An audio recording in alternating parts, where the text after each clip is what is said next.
Hello, my name is Kelsey Salmon. I'm a senior solution engineer here at Checkmarx. Today we're going to go over the Visual Studio Code Checkmarx extension.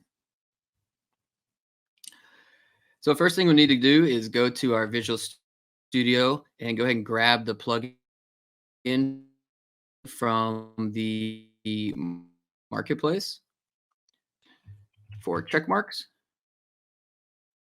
We'll go ahead and download the Checkmarx 1 extension. The next thing we'll need to do is grab our API key for Checkmarx 1 to authenticate. You can do this simply by going to our Checkmarx 1 tenant, going to our identity and access management portion, and grabbing our API key.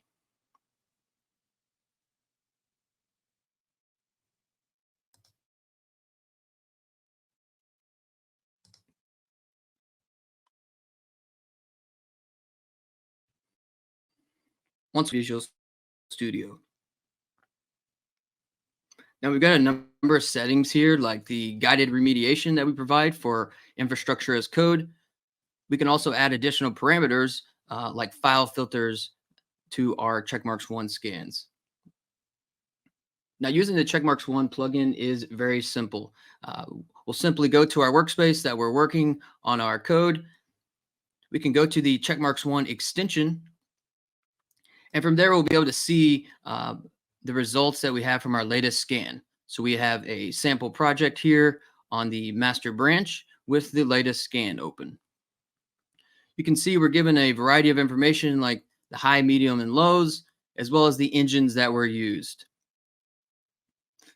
Now, if I don't want to work on all these issues, I can simply filter down by clicking these buttons here. So filtering from the low, info, and mediums. So now I've trimmed down to only work on the high vulnerabilities. Now, if any changes are made, they'll be logged throughout the life of the vulnerability in our Changes tab. All this is also reflected in the Checkmarx 1 UI.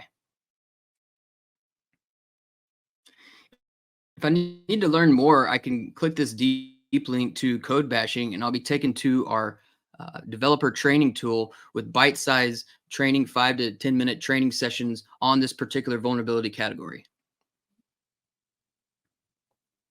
And that's looking at a SAST result in Checkmarx 1.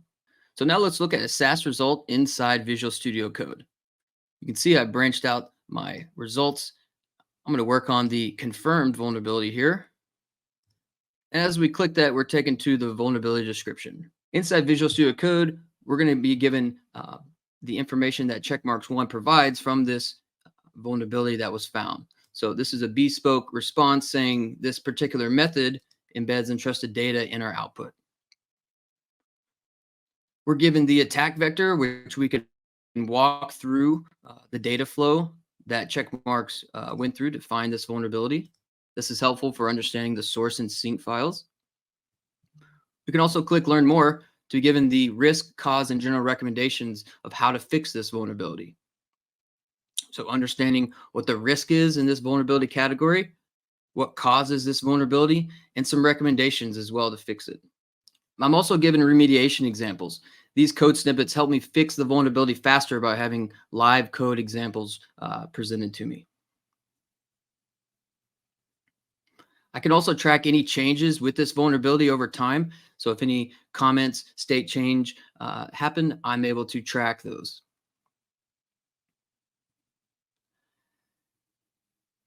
I could also click this Learn More at Code Bashing button to be taken to the Code Bashing platform, which is the developer training tool, which gives me 5 to 10 minute bite-sized videos to learn more about this vulnerability category. Now let's look at some SCA results for this project.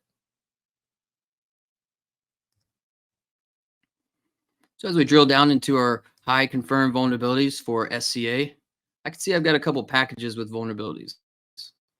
As I click into the package, I'm given the CV number as well as a description of what is wrong with this package. I have some remediation advice telling me what version to upgrade to, as well as where the package is located. I can click that to be taken to like the advisory, the pull request, and the commit for this package. I'm also given the CVSS3 score, as well as the attack vector, attack complexity, confidentially impact, and the availability impact of this vulnerability. And that's looking at SCA within Visual Studio Code. I can also run a ad hoc scan of my workspace with the extension here by running a real-time scan of SCA in my workspace. Now let's look at the infrastructure as code results. So I'm going into my infrastructure as code results from Checkmarx scan. I can go ahead and drill down into the particular result. Here's a generic password. So here, Checkmarx 1 has flagged a password that I have put in plain text. So I've hard-coded this password in my source code. So I can go to the source file and understand what the issue is and fix it. I can also have real-time scans done within my IDE. So as you can see, as I open up this YAML file, I've got a Kix auto scan running, which will do a scan of the open files in my workspace for infrastructure as code vulnerabilities. Once the scan completes, you'll see it flag the exact same vulnerability that was flagged in the full scan, but I get this real time and I can see, inline what the issue is as well. I also have the ability to do AI guided remediation for infrastructure as code. So if I click on the AI guided remediation tab, it'll open up a new window where we can prompt GPT to give us some help. After entering my GPT API key, I can use these prompts out of the box to help me fix this vulnerability. So I asked it how to fix this vulnerability, and it gave me a list of 5 ways to fix it.